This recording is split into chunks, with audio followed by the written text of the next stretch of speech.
એક આંદોલન થયું, આંદોલનના પડઘા પડ્યા, પરિણામો આવ્યા, એના આધાર પર નિર્ણયો લેવાયા, જેન્ઝી પ્રોટેસ્ટ એવું એને નામ મળ્યું. પણ દેશ હજુ એ આંદોલનના આફ્ટરશોકમાંથી બહાર નથી આવ્યો. જાણે એક ભૂકંપ આવ્યો હતો અને એ ભૂકંપના પડઘમ હજુ એમને સંભળાઈ રહ્યા છે અને સતત એમને લાગ્યું છે કે કશું કેવું છે કે જે અણધાર્યું થઈને ગયું છે. એની અસર દેશની સંસદમાં પણ દેખાઈ, દેશના નેતાઓની પ્રતિક્રિયામાં પણ દેખાઈ, ગુજરાતમાં પણ એના આફ્ટરશોક દેખાઈ રહ્યા છે. કરીશું શરૂઆતમાં એની વાત. નમસ્કાર, આપની સાથે હું દેવાંશી.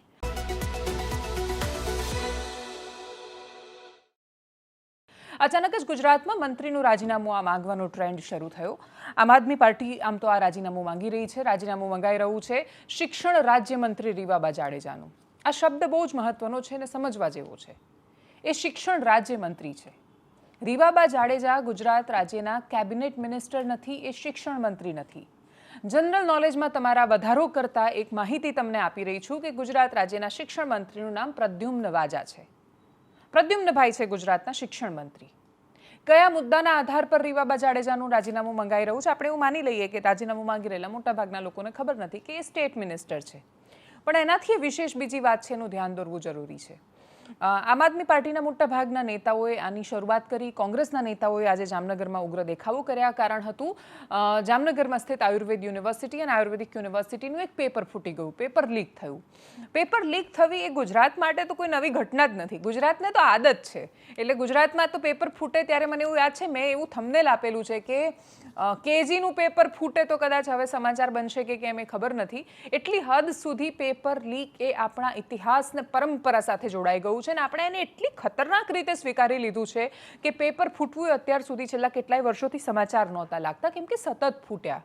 એક સમય હતો કે જુસ્સાથી છોકરાઓ લડ્યા, એટલી હદ સુધી લડ્યા કે આંદોલનો એ ગાંધીનગરની ઓળખ બની. સત્યાગ્રહ છાવણી કે પછી ગાંધીનગરમાં ઢસડાતા છોકરા એક સમય ગાંધીનગરની ઓળખ બની ચૂકી હતી. બંનેમાં ફરક આવ્યો. છોકરાઓએ લડવાનું ઓછું કર્યું, વોચડોગની જેમ નજર લાગતા લોકોએ એ નજર રાખવાની ભૂમિકા ઓછી કરી અને સરકારે પેપર ફોડવાનું થોડું ઓછું કર્યું એમની સિસ્ટમ સાથે સંકળાયેલા માણસોએ. બે શક્યતા છે, કાં તો હવે પેપર ફૂટતા નથી અને કાં તો પેપર ફૂટીને ક્યાં લીક થઈ જાય શું થાય છે કોઈને ખબર નથી પડતી, ફરકે નથી પડતો. સાચું જે પણ હોય, સારું એ ઘણું થયું. વ્યવસ્થાઓ સુદ્રઢ બની. મહત્વના સ્થાન પર સારા માણસોને મૂકવામાં આવ્યા. હસમુખભાઈ પટેલ જેવા આઈપીએસ એમને આખી આ સિસ્ટમમાં લાવવામાં આવ્યા અને હવે જીપીએસસી સાથે કામ કરી રહ્યા છે. આ બહુ લાંબો એનો ઘટનાક્રમ છે. પણ એના પછી આયુર્વેદ યુનિવર્સિટીનું પેપર ફૂટ્યું અને આખી આ વાત રીવાબા જાડેજા પર આખી કેન્દ્રિત થઈ ગઈ.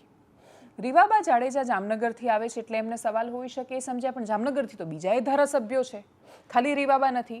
તો રીવાબાનું રાજીનામું એટલા માટે મંગાઈ રહ્યું છે કેમ કે શિક્ષણ મંત્રી છે, તો એ શિક્ષણ મંત્રી એ નથી. She is not even cabinet minister, એ રાજ્યમંત્રી છે.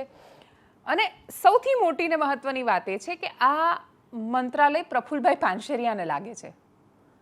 આ શિક્ષણ મંત્રાલય હેઠળ જ નથી આવતું અને તોય શિક્ષણ મંત્રી તરીકે રીવાબા જાડેજાનું રાજીનામું શું કામ? એનો જવાબ એ છે કે રીવાબા જાડેજા પોપ્યુલર છે, એ ફેમસ છે અને એમના વિશે કહેવામાં આવશે તો ખૂબ જોવાશે અને એટલા જ માટે ખૂબ જોવાશે ને ખૂબ ચાલશે. એના ચક્કરમાં મુદ્દો બહુ જ સાચો છે. પેપર ન જ ફૂટવું જોઈએ અને પેપર લીક એ ગંભીર સમસ્યા છે, એની સામે લડવું જ જોઈએ, પ્રતિકાર કરવો જ જોઈએ. અને મંત્રી રાજીનામું આપે તો કોઈને શું વાંધો હોવો જોઈએ જો એમને એવું લાગે કે ભૂલ થઈ રહી છે એમનાથી તો. પણ બસ ખાલી આ જાણકારી જ્ઞાન વધારવા માટે કે શિક્ષણ મંત્રી પ્રદ્યુમ્ન વાજા છે અને મિનિસ્ટ્રી પ્રફુલભાઈ પાનસેરિયાની લાગે છે. જો તમને એવું લાગે કે આ બંનેમાંથી એકેનું નામ લેવાથી વ્યૂઝ આવશે કે વધારે જોવાશે તો એમનું નામ પણ લઈ શકાય. વિરોધ શું થયો? રીવાબા જાડેજાની એક્ટિંગ પણ કરવામાં આવી કોંગ્રેસના એક નેતા દ્વારા. એ સિવાય આમ આદમી પાર્ટીના નેતાઓએ શું પ્રતિક્રિયા આપી, સાંભળીએ એમને.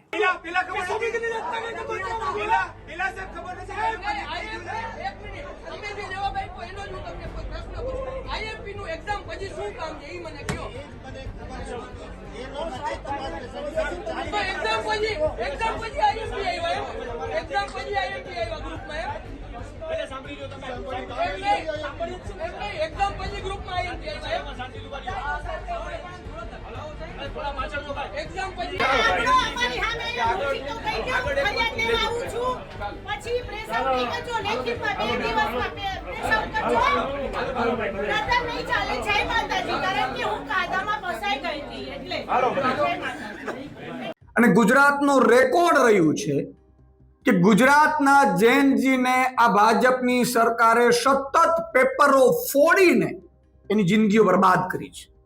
કે પ્રી મોન્સૂન કામગીરીમાં મિટિંગો ઢગલાબંધ થાય છે, જેમાં પેંડા ખાવામાં આવે છે, બિસ્કીટો ખાવામાં આવે છે, અધિકારીઓ નેતાઓ પ્રી મોન્સૂન કામગીરી કરવાની વાતો કરે છે, પણ દર વર્ષે 15-20 ઇંચ ભેગો વરસાદ પડે એટલે ગુજરાતનું પ્રી મોન્સૂન કે ગુજરાતની ભાજપ સરકારની પોલ ખુલી જાય છે.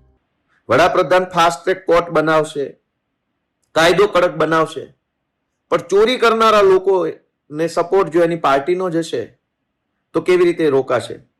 એટલે હજી પેપર લીક સામેની લડાઈ પૂરી થઈ હોય એવું હું માનતો નથી. ગુજરાતમાં પેપર લીક થયું છે. ગુજરાતના યુવાનો પણ જાગે અને કારકિર્દી યુવાનોની જે બગડી રહી છે એની સામે અવાજ ઉઠાવે તો અને તો જ આ પેપર લીકની ઘટનાઓ અટકશે એવું હું માનું છું. જય હિન્દ. ત્યારે ગુજરાત સરકારમાં શિક્ષણ મંત્રી તરીકે ફરજ અદા કરતા શ્રીમતી રીવાબા જાડેજાને હું વિનંતી કરું છું, રિક્વેસ્ટ કરું છું કે આપ શ્રીમતીએ પણ ગુજરાતની સારી શિક્ષણ વ્યવસ્થાને સુધારવા માટે આપ શ્રીમતીએ પણ રાજીનામું આપી દેવું જોઈએ. અમે ગુજરાતના યુવાનો અને વિદ્યાર્થીઓના હું પ્રતિનિધિ તરીકે શ્રીમતી રીવાબા જાડેજાને હું વિનંતી કરું છું કે અમે તમને 48 કલાકનો સમય આપીએ છીએ. આ 48 કલાકની અંદર આપ શ્રીમતી રાજીનામું આપી દો, નહીતર આવનારા દિવસોમાં અમે ગાંધી ચિંધ્યા માર્ગ ઉપર શાંતિપૂર્ણ રીતના આંદોલન કરીશું અને જરૂર પડે તો શહીદ આઝમ સરદાર ભગતસિંહના માર્ગ ઉપર પણ અમારી આંદોલન કરવાની તૈયારી છે. હવે સીધા રીવાબા જાડેજાની વાત પરથી દેશની સંસદ પર જઈએ અને દેશની સંસદમાં આવેલા નિવેદનો પર નજર કરીએ. દેશની સંસદમાં પેપર લીક પર ચર્ચા ચાલી રહી હતી. ઘમાસાણ ચાલ્યું છે. વિપક્ષ સરકારને આ જે ત્રીજો કાર્યકાળ છે પ્રધાનમંત્રી તરીકે નરેન્દ્ર મોદીનો, એમાં વિપક્ષ ઘેરી રહી છે. એટલી હદ સુધી ઘેરી રહી છે કે બહુ જ બધા બિલ 2/3 મેજોરિટી નથી અને એટલે સરકાર પાસ નથી કરાવી શકતી. પણ એ સિવાય અનેક વિષયો એવા છે, દેશની ગૃહના મહત્વના મુદ્દા એવા છે કે જે અડફેટ, સંગ્રામ અને સંઘર્ષનો ભોગ ચડી જાય છે. ખૂબ બધા મુદ્દાઓ ચર્ચામાં નથી આવતા. અને હવે એવું નથી કે જે 5 વર્ષ પહેલાં એવું હતું કે દેશની સંસદમાં તો નેતાઓ પણ અવાજ ઉઠાવતા ડરે છે, કેમ કે જેનઝી આંદોલન પછી ડર નામનો શબ્દ એ વ્યવસ્થામાંથી ગાયબ થયેલો દેખાય છે. પણ એની વચ્ચે કંગના રનૌતનું એક નિવેદન આવ્યું. કંગના રનૌતે ઇન્સ્ટાગ્રામની એક સ્ટોરી લખી. એમાં શું લખ્યું છે પોસ્ટ એ સાંભળીએ.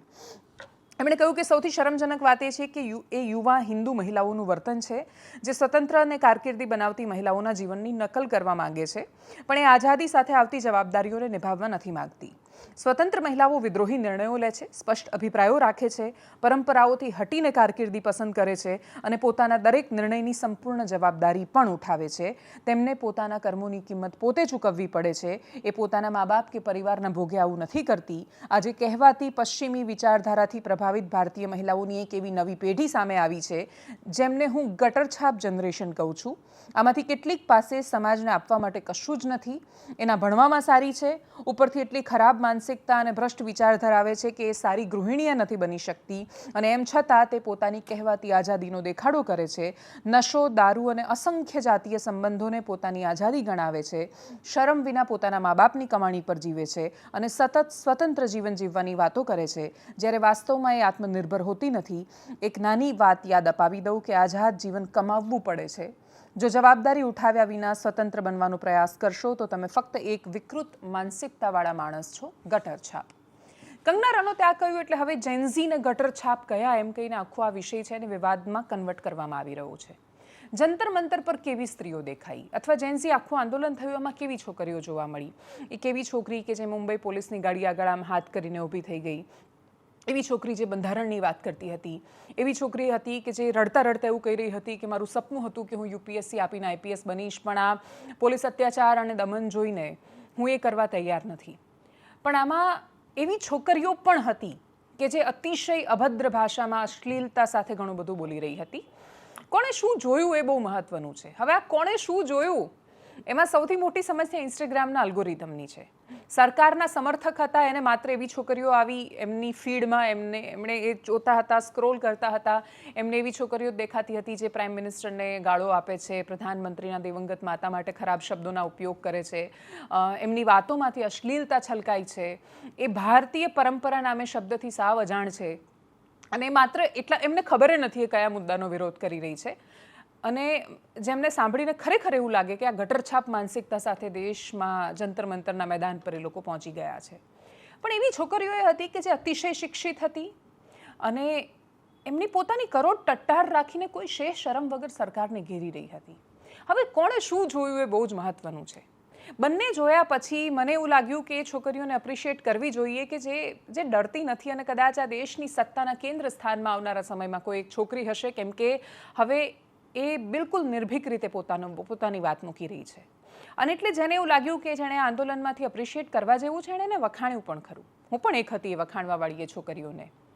પણ એનો અર્થ એ નથી કે એવી છોકરીઓ બીજી હતી જ નહીં કે જે અશ્લીલતાવાળી વાતો કરતી હતી ને. એટલે જ જેટલો મહત્વનો અને વેલિડ પોઈન્ટ એ છે કે છોકરીઓ બહુ જ સરસ રીતે આંદોલનમાં લડી, એટલો જ વેલિડ અને મહત્વનો પોઈન્ટ એ પણ છે કે જે કંગના રનૌત ઉઠાવી રહી છે.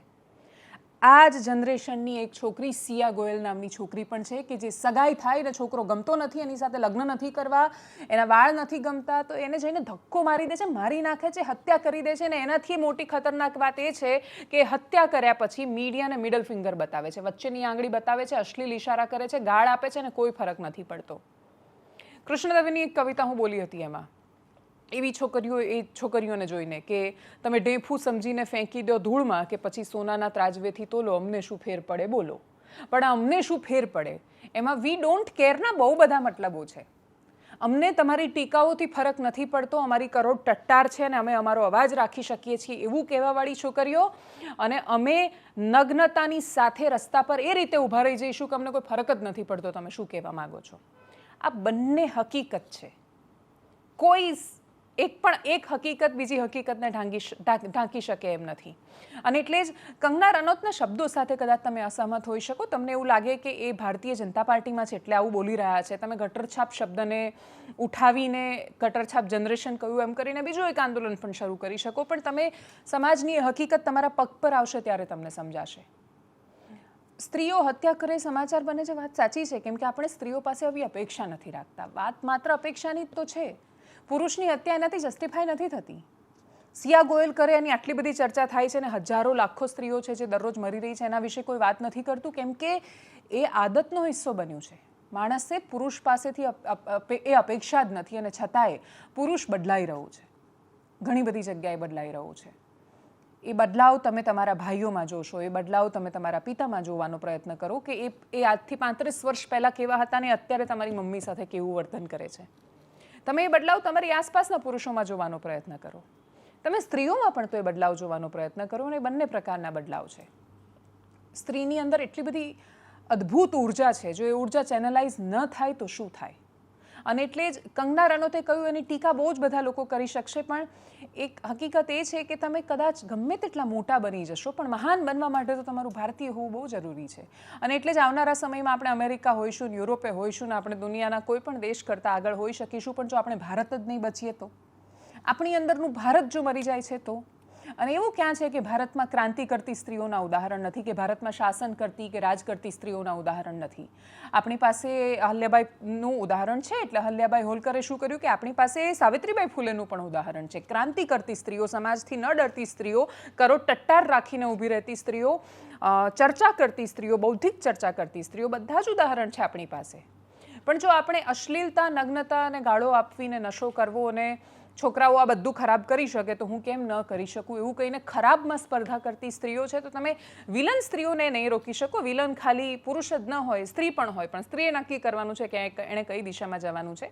તો કંગના રનૌતના નામે કદાચ દેશમાં બીજું આંદોલન ઊભું થઈ શકશે, પણ એ હકીકત છે. એટલે જેટલી હકીકત એ અદ્ભુત છોકરીઓ છે કે જે બહુ સરસ રીતે આંદોલનમાં લડી, અને એમને જોઈને એવું થાય કે યાર શક્તિ સ્વરૂપા આપણે જે સ્ત્રીને કહીએ છીએ તો ત્યાં જંતર મંતરના આંદોલનમાં હતી. એણે કોઈ ડર ન રાખ્યો, વિચાર ન કર્યો, કશું જ નહીં. તમારી ટિપ્પણીઓથી ને તમે એના પર શું લખશો એનાથી એને કોઈ ફરક નહોતો પડતો, અને લખી રહી હતી. તો બીજી બાજુ એવી છોકરીઓ પણ હતી કે જેનામાં મર્યાદા નામનો શબ્દ અસ્તિત્વમાં નહોતો, અને એ સ્ત્રીની હોય કે પુરુષની, મર્યાદા તો તમને વધારે સુસંસ્કૃત, શોભાયમાન ને સુંદર જ બનાવે. મર્યાદા રાખવાથી સ્ત્રીઓ કે પુરુષો, કોઈ પણ માણસ એ વધારે ઉજળો દેખાય. માણસ હોવાની મર્યાદા જાળવી હોત તો કદાચ સ્થિતિ બહુ અલગ હોત. પણ છતાંય આખું આંદોલન માત્ર ગટરછાપ નહોતું અને આખું આંદોલન અદ્ભુત પણ નહોતું. બંને તસવીરો છે, તમે કઈ જોઈએ મહત્વની છે. કંગના રનૌતે શું સ્પષ્ટતા આપી, સાંભળીએ એમને. आप हमारे 75 ईयर ओल्ड प्राइम मिनिस्टर हैं, उनकी दिवंगत माता जी को उनको इतनी गंदी गंदी भद्दी गालियां दे, हमने भी स्टूडेंट प्रोटेस्ट किए हैं, इतना हमें संकोच होता था, इतनी शर्मिंदगी होती थी कि हमें कैमरा में दिखाया जा रहा है, आगे एक स्टूडेंट को करके हम अपनी मांग रखते थे. कौन स्टूडेंट प्रोटेस्ट का हिस्सा नहीं बने? ये किस तरह के स्टूडेंट हैं और किस तरह की अश्लील बातें हैं, किस एंगल लेवल से ये लोग स्टूडेंट लगते हैं। आज इनके जो भी आगे चल के सुप्रीम कोर्ट के लॉयर्स होंगे या लॉयर्स होंगे, क्या इनके माँ बाप अफोर्ड कर पाएंगे? इनके खुद की तो हैसियत नहीं है अफोर्ड करने की। और हमें ये अब ट्रोल करे चाहे कुछ भी करे, 16 ईयर ओल्ड से जो है हम अपना करियर बना रहे हैं, माता पिता पर कभी बोझ बनकर नहीं रहे। और जिनके माता पिता बहुत ही कंजर्वेटिव है, हम जानते हैं कि हमारा हिंदुस्तानी समाज कैसा है, उनकी बेटियां ऐसे इतनी गंदी गंदी भाषा में बात कर रही हैं, समाज में उनकी क्या इज्जत रह जाएगी और उनको किस तरह की विपरीत परिस्थितियों का सामना करना पड़ेगा? क्या ये सोचते हैं क्या हम लोग as a society this is not acceptable to us in any way? દેશની સંસદમાં પેપર લીક મુદ્દે ચર્ચા થઈ, આક્રમક ચર્ચા થઈ। અખિલેશ યાદવે કહ્યું કે પ્રધાનને બચાવવા, પ્રધાનનો ભોગ લેવાયો પ્રધાનમંત્રીને બચાવવા। પ્રિયંકા ગાંધી પણ બોલ્યા, નવા શિક્ષણ મંત્રી પર પણ બોલ્યા। ત્યાંથી આવેલી ટિપ્પણીઓ ભારતીય જનતા પાર્ટીના યુવા નેતાઓએ આખી આ વાતને કઈ રીતે મૂકી, કરીએ એના પર નજર। जब मंत्री जी लौटे हैं, मंत्री नहीं रहे, उसके बाद सदन के बाहर उनका स्वागत किया गया। अध्यक्ष महोदय, जो स्वागत हुआ उसके लिए हमें कोई शिकायत नहीं है, लेकिन माननीय सदस्यों को कितनी बड़ी राहत मिली होगी, कितने बड़े संकट से बचाया उन्होंने। एक प्रधान जी को हटा करके प्रधानमंत्री बचा लिया आपने। हमारे एजुकेशन सिस्टम में कुछ समय से बहुत खामियां भर चुकी हैं। बच्चों पे जो प्रेशर डाला जाता है उसकी वजह से सैकड़ों बच्चों ने आत्महत्या कर डाली है। उससे भी ज्यादा बच्चे डिप्रेशन में डूब रहे हैं। परिवारों पर बच्चों को पढ़ाने लिखाने के लिए घूस, capitation fees, tuition fees, coaching fees आदि के घिनौने दबाव हैं। लोन लेने पड़ते हैं, सामान बेचना पड़ता है और उसके बावजूद कोई गारंटी नहीं कि उनके बच्चों के भविष्य मजबूत बन पाएंगे, क्योंकि बेरोजगारी चरम पे है। इस सरकार ने रोजगार पैदा करने वाले सभी सेक्टर्स को लगातार कमजोर किया। एग्जामिनेशन सिस्टम खुद फेल हो गया है। पिछले दशक में 152 पेपर लीक हुए, 750 करोड़ छात्र प्रभावित हुए, मगर एक भी दोषी, एक भी माफिया को सजा नहीं।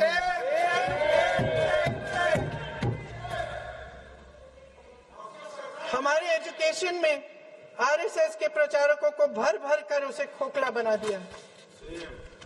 जबरदस्ती एनटीए बनवाकर सिस्टम का केंद्रीकरण करके उसे और भी उलझा दिया। हम सिस्टम को और फूल प्रूफ करना चाहते हैं। हमारे युवाओं के भविष्य के साथ ना कोई खेले, उसके लिए सिस्टम बनाना चाहते हैं। तारीख पे तारीख, डिले पर डिले ये ना हो। जान से लेकर जुडिशियल सिस्टम को समयबद्ध तरीके से काम करने के लिए हम ये नया सिस्टम बनाने जा रहे हैं। लेकिन आप तो समय पर चर्चा करने के लिए तैयार नहीं थे, हाउस चलने नहीं दे रहे थे।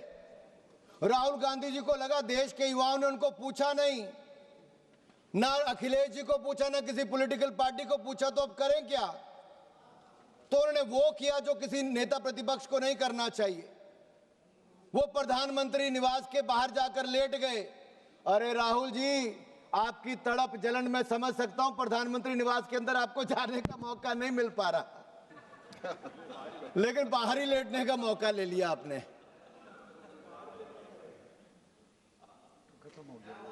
आपको कभी मौका अंदर जाने का नहीं मिलने वाला है।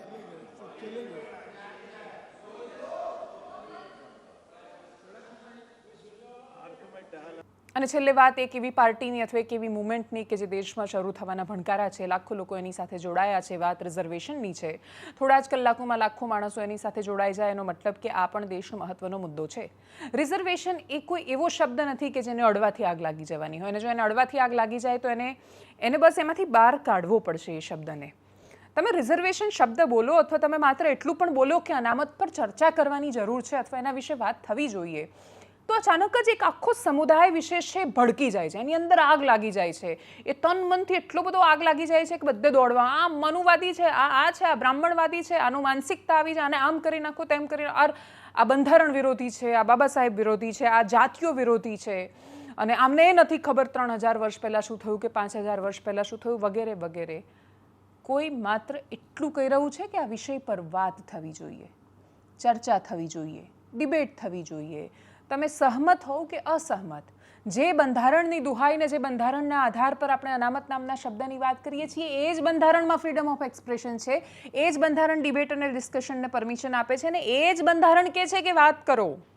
એટલે રિઝર્વેશન શબ્દ પર વાત કરતા બાકીના લોકોને ડર લાગે કે ન લાગે, આ દેશના દરેક પક્ષને ડર લાગે છે, અને આ દેશના એક પણ પક્ષમાં એટલી તાકાત નથી કે વાત પણ કરે, એ શબ્દ પણ બોલે, કે દેશનો એક નેતા પણ સામે આવીને એવું કહે કે અમે રિઝર્વેશન પર વિચાર કરીશું, ચર્ચા કરીશું, શું ફાયદા થયા એનો રિપોર્ટ આપીશું, શું ગેરફાયદા છે એનો રિપોર્ટ આપીશું, બાકીના જે અન્યાયો છે એની સામે વાત કરીશું, શું શોષણ દમન બંધ થઈ ગયું છે? જવાબ ના છે. હમણાં તમે 1 વર્ષના રિપોર્ટ ખાલી ગુજરાતના ન્યૂઝ રિપોર્ટ કાઢીને જુઓ, તમને ખબર પડશે કે છે જ ગુજરાતમાં એ જાતિવાદી માનસિકતા છે. આટલું પ્રોગ્રેસિવ સ્ટેટ જે કહેવાય છે કહેવા માટે કાગળ પર, એ વિકસિત ગુજરાતમાં એ જાતિવાદ તો વાસ્તવિકતા જ છે. ગોળીએ નથી ચડવા દેતા, ને મૂંછોએ નથી કાપી આપતા, અને બાકીની બહુ સમસ્યાઓ છે. પણ શું રિઝર્વેશન એનો ઉકેલ છે? શું અનામતથી એમાં ફેર પડ્યો? એડમિશનમાં પણ રિઝર્વેશન, નોકરીમાં પણ રિઝર્વેશન, પ્રમોશનમાં પણ રિઝર્વેશન, છેક સુધી રિઝર્વેશન આપ્યા પછી પણ શું સમાજોનું ઉત્થાન થઈ શક્યું? અને એ સિવાયના પણ બહુ બધા પ્રશ્નો એવા છે કે જેનો જવાબ આપતા એક મોટો સમુદાય ડરે છે, એક વિશેષ વર્ગને ડર લાગે છે એના વિશે વાત કરતા. માત્ર એ વિષય આવ્યો કે એસસી રિઝર્વેશન કે એસટી રિઝર્વેશન કે ઓબીસી કે ઈડબ્લ્યુએસ પણ કોઈ કાસ્ટ એવી, કોઈ જાતિ એવી બાકી જ નથી રહી. એટલે આરક્ષણને જાતિ સાથે કેમ જોડે છે એ નથી સમજાતું. બધાને હવે તો રિઝર્વેશન મળે છે, બધાને અનામત મળે છે, બ્રાહ્મણોને અનામત મળે છે, ક્ષત્રિયોને પણ અનામત મળે છે, બધાને અનામત મળે છે, કોઈ બાકી નથી. હવે ઈડબ્લ્યુએસ આવ્યું એના પછી રિઝર્વેશનથી. તો જ્યારે રિઝર્વેશન પર વાત, વિચાર, સંવાદ જેવી કોઈ પણ વાત આવે છે ત્યારે એ બધાને લાગુ પડે છે. આ દેશના દરેક સમુદાય હવે બધા જ આરક્ષિત છે. આ દેશમાં 100% રિઝર્વેશન કરી નાખશો ને એનો કોઈ અર્થ નહીં રહે તો વિષય અલગ છે, બાકી બધાને રિઝર્વેશન મળેલું છે. એ સ્થિતિમાં રિઝર્વેશનથી કોઈ જાતિ વિશેષ આહત થવાની જરૂર નથી. હવે એની સામે શરૂ થયેલી મુવમેન્ટ એના પરિણામ સુધી પહોંચે તો બહુ દૂરની વાત છે. એ ચર્ચા સુધી પહોંચી શકે છે કે કેમ, એના પર બધાની નજર રહેવાની છે, અને એ વિષય પર ચર્ચાથી કોઈએ ન ભાગવું જોઈએ. અને દરેકને જ્યારે હવે રિઝર્વેશન મળતું થયું છે ત્યારે હવે આરક્ષણમાં સમાનતા છે, અને એટલે જ હવે આરક્ષણથી કેટલો ફાયદો થાય છે. આર્થિક રીતે પછાત માણસોને કેટલો ફાયદો થયો, સામાજિક રીતે પછાત માણસોને કેટલો ફાયદો થયો, શેડ્યુલ કાસ્ટને કેટલો ફાયદો, શેડ્યુલ ટ્રાઇબને કેટલો ફાયદો, એના વિશે વાત થવી જોઈએ. શું કામ એક જ સમુદાયમાં ચોક્કસ જાતિઓને જ સતત રિઝર્વેશન મળ્યા કર્યું? એનાથી નીચે સાવ અતિશય ખાલી ટિકિટ મળે છે ને જે ચૂંટણીમાં પ્રતિનિધિત્વ માટે. અમદાવાદમાંથી તમે એસસી એસટી ને બાકીના આખા રાજ્યમાં જ્યાં જ્યાં રિઝર્વેશનનો ડેટા છે ત્યાં કાઢો. એસસીમાં પણ કઈ જાતિ છે, કઈ સરનેમ એવી છે કે જેને સતત ટિકિટ મળી, કઈ 2 કાસ્ટ એવી છે જેનું જ પ્રતિનિધિત્વ સૌથી વધારે હોય છે, એસટીમાં શું છે, આર્થિક અનામતનો ફાયદો કોને મળી રહ્યો છે. આઈએએસનું હમણાં જ યુપીએસસીના રિઝલ્ટ પર ઇન્ડિયન એક્સપ્રેસનું ઇન્વેસ્ટિગેશન હતું ને જેમાં ડેટા સામે આવ્યો હતો કે લાખો રૂપિયાની ફી ભર્યા પછી આઈએએસ બનવામાં ઈડબ્લ્યુએસના આધાર પર લોકો પાસ થયા હતા. એટલે તમે આઈઆઈટીઝમાં ભણી શકો છો અને તમે લાખો રૂપિયાની વર્ષની ફી આપી શકો છો, અને છતાંય તમે આર્થિક રીતે પછાત છો. કેવી રીતે? મમ્મી પપ્પા બહુ જ મોટા અધિકારીઓ હોય ને તોય તમે ઈડબ્લ્યુએસની કેટેગરીમાં ફોર્મ ભરી રહ્યા છો. તો અનામત શું ખરેખર એનો ઉદ્દેશ્ય છે સૌ કરી રહી છે, અને મૂળ વાત એનો ઉદ્દેશ્ય જે હતો એ આટલા વર્ષોના ઇમ્પ્લિમેન્ટેશન પછી સૌ થયો કે કેમ? જો કે આ વિષય એવો છે કે જેનાથી બધાને ડર લાગે છે, અને નેતાઓને ડર લાગે છે, કેમ કે દેશમાં નીટનું પેપર લીક થવાથી તમારી વોટ બેંકને કોઈ ફરક નહીં પડે, કોઈ અસર નહીં થાય. રિઝર્વેશનનો આર બોલવાથી એ તમારી વોટ બેંકને એટલો મોટો ફરક પડી જશે કે તમારી ચૂંટણીની હારજીત પર આખી આ વાત આવીને ઊભી રહી જવાની છે. અને એટલે જ જેની સંખ્યા એટલું એનું બળ, અને રાજનીતિમાં એસસી એસટી ઓબીસીનું સૌથી વધારે બળ છે, અને એટલા જ માટે એ સૌથી પ્રભાવી અવાજો પણ છે.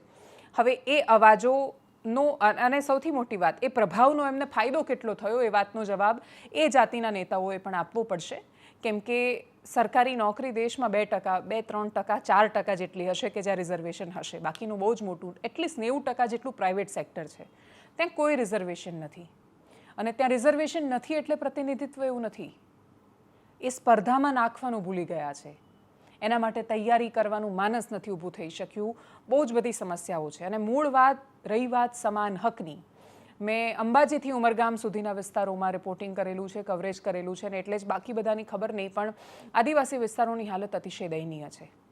રિઝર્વેશન જે મળે છે એનું સૌથી મોટું લોજિક જો તમને ત્યાં સમજાવવા જાય તો એની સ્પર્ધા જ અલગ લેવલથી શરૂ થાય છે. મારે અહીંયા અમદાવાદમાં રહીને એક જગ્યાએથી બીજી જગ્યાએ જવું છે, હું 1 કે 2 કોઈ વાહનો પકડીને જઈ શકીશ. ત્યાં તો ગામોના ગામ એવા છે કે ત્યાં એક ગામમાંથી બહાર નીકળીને તાલુકાના મથક સુધી પહોંચવું એ આખી જિંદગીનો સંઘર્ષ નીકળી જાય છે.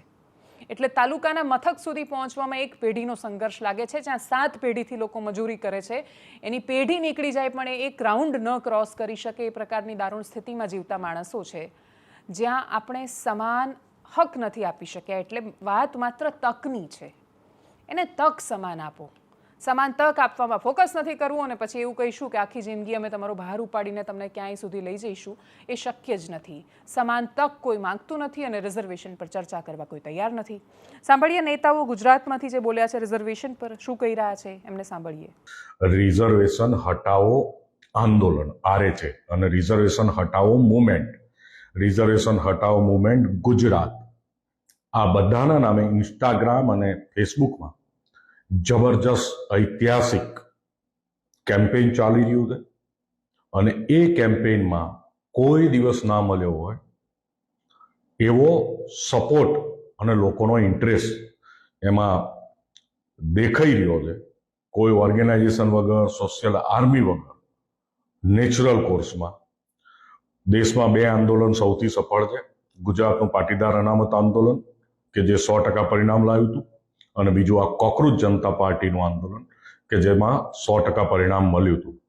કદાચ રિઝર્વેશન હટાવો આંદોલન દેશનું ત્રીજું સક્સેસ આંદોલન પણ બની શકે છે એવી મને શક્યતા દેખાઈ રહી છે. આ જ વાત આપણે ત્યાં આવતી કટોકટીઓમાં પણ લાગુ પડે છે. જેમ સમાન તક આપ્યા વગર સીધું જ તમને એવું લાગે છે કે પછી તમે એને મદદ કર્યા કરશો ને પેઢીઓ આગળ આવી જશે, તો એવું શક્ય નથી બનતું. એ જ રીતે પ્રશ્નો કટોકટીમાં પણ થાય છે. ગુજરાતમાં પૂરથી મૃત્યુનો આંકડો 46 છે. 3-4 દિવસના પૂરમાં 46 માણસો મર્યા. સૌથી વધારે વલસાડ અને નવસારી ગંભીર રીતે એનાથી અસરગ્રસ્ત થયા. છેલ્લે વાત ઉદાહરણ સાથે માત્ર એટલે આપવી છે કેમ કે જાપાનમાં 7.1ની તીવ્રતાનો ભૂકંપ આવ્યો, સુનામીનું એલર્ટ આપવામાં આવ્યું છે. આની પહેલાં તમે જાપાનના ભૂકંપ જુઓ. 2024માં તાઇવાનમાં ભૂકંપ આવ્યો, માર્ચ કે એપ્રિલ મહિનામાં. 7.5ની આજુબાજુની તીવ્રતાનો એ ભૂકંપ હતો. કેટલાય વર્ષોમાં, કેટલાય દાયકાઓમાં ન આવ્યો હોય એ પ્રકારનો અતિશય ઘાતક ભૂકંપ. અને અંતે એકદમ ગીચ, એટલે એક નાનો ટાપુ છે, ગીચતા સાથે વસ્તી રહે છે, 2.5 કરોડની આજુબાજુ માણસો છે. એ વસ્તીમાં આવેલા ભૂકંપના અંતે મૃત્યુઆંક કેટલો હતો ખબર છે? 18. એની જ આસપાસ તુર્કી ને સિરિયામાં પણ ભૂકંપ આવ્યો. ત્યાં પણ આટલી જ આજુબાજુની તીવ્રતાનો ભૂકંપ હતો. 6000 કરતાં વધારે માણસો મર્યા. તો તુર્કીમાં માણસો મરી જાય છે, સિરિયામાં માણસોના મૃત્યુ થાય છે, પણ તાઇવાનમાં નથી થતા, જાપાનમાં નથી થતા. કારણ માત્ર એટલું છે કે કુદરત તો બધે સરખી છે ને કુદરત આફત પણ બધાને સરખી આપે છે. તમે તૈયાર કેટલા છો એના પર આધાર છે. ગુજરાતની પાસે પણ હજારો કરોડનું બજેટ છે. લગભગ 1300-1400 કરોડ રૂપિયા આપણે આ પ્રકારની સ્થિતિને રોકવા માટે, ટાળવા માટે, નદીઓને ઊંડી કરવા માટે, પહોળી કરવા માટે ને બહુ બધા માટે ફાળવીએ છીએ. પ્રશ્ન એ છે કે આપણે કાં તો સિવિલ ઇન્ફ્રાસ્ટ્રક્ચરમાં, એટલે નદી પહોળી કરો, દિવાલ બનાવો, એટલે જે એક પ્રકારના કામ કે જેમાં ઇન શોર્ટ ભાગ બટાઈ વધારે મળતી હોય, તમને કમિશન વધારે મળતું હોય, એ પ્રકારના કામ પર વધારે ફોકસ કરીએ છીએ. અને કાં તો 11,000 કરોડ રૂપિયા અમે ખેડૂતોને સહાય આપી, આટલા કરોડ રૂપિયા વેપારીઓને સહાય આપી, આટલા કરોડનું પેકેજ આ શહેરના આપીએ છીએ. પૂર થઈ જાય ને તમારું જે પ્રિયજન છે અથવા માણસ મરી જાય તો અમે કેટલી સહાય કરીશું? એ સહાયમાં સરકાર બહુ પૈસા આપે છે. પણ એ સહાય આપવી જ ન પડે અને આપણે ત્યાં એલાર્મ સિસ્ટમ હોય, લોકોને પહેલેથી સચેત કરી શકાય, જગ્યાઓ ખાલી કરી શકાય, ઇન્ફ્રાસ્ટ્રક્ચર એવું બનાવી શકાય કે જેને કારણે પૂર આવે તો એની પહેલાં આપણને ખબર હોય ને માણસોને શિફ્ટ કરી દીધા હોય. એ પ્રકારની કોઈ વ્યવસ્થાઓ પર ધ્યાન નથી અપાતું, જે બાકીના દેશો કરી રહ્યા છે. આપણે ત્યાં સ્પંજ સિટી આપણે નથી. આપણો આવતો વરસાદ છે એ પૂર જ લઈને આવે છે કેમ કે પાણી જમીનમાં નથી ઉતરતું શહેરોમાં. બાકીની બધી જગ્યાએ પણ સ્થિતિ દારૂણ છે. એ વાત 100% સાચી કે કુદરતનો કોપ હતો. એ વાત 100% સાચી કે કુદરતે એટલી બધી આફત આપી કે વરસાદ સોનું નહીં આફત બનીને વરસ્યો. પણ એ વાત પણ એટલી જ સાચી કે આફતને ઝીલવા આપણે તૈયાર જ નહોતા. વાત એટલી જ સાચી કે આપણે હજારો કરોડ રૂપિયા ખેડૂતને સહાય આપીએ છીએ, હજારો કરોડ રૂપિયા શહેરોને સહાય આપીએ છીએ, આપણે કરોડો રૂપિયાનું વળતર માણસના મૃત્યુ પછી આપીએ છીએ, પણ એ નુકસાન ન થાય એના માટે પૂર્વ તૈયારીઓ માટે બજેટ નથી વાપરતા. નુકસાન થઈ જશે તો અમે આપીશું એના માટેનું બજેટ છે. અને એટલે જ દુનિયાના દેશો સાથે સરખામણી કરીએ તો આપણને આપણી આંખોની સામે ચિત્ર સ્પષ્ટ થઈ જાય છે કે ત્યાં કેમ આટલા મોટા ભૂકંપ, સુનામી જેવી સ્થિતિ પછી પણ મૃત્યુઆંક 18 પર સીમિત રહી જાય છે. અને આપણે ત્યાં એક ભારે વરસાદ, કુદરતનો કોપ અને 46 માણસોના અધિકારિક ઓફિશિયલ ડેટા, એટલા માણસોના મૃત્યુ થઈ જાય. આપણે કદાચ આ ભેદને સમજવાનો પણ પ્રયત્ન કરીશું એવી અપેક્ષા. એનાલિસિસમાં અત્યારે બસ આટલું. જો આપ અમને યુટ્યુબ પર જોઈ રહ્યા છો તો સબસ્ક્રાઇબ કરો, ફેસબુક પર જોઈ રહ્યા છો તો ફોલો કરો, વિડીયોને શેર કરો. નમસ્કાર.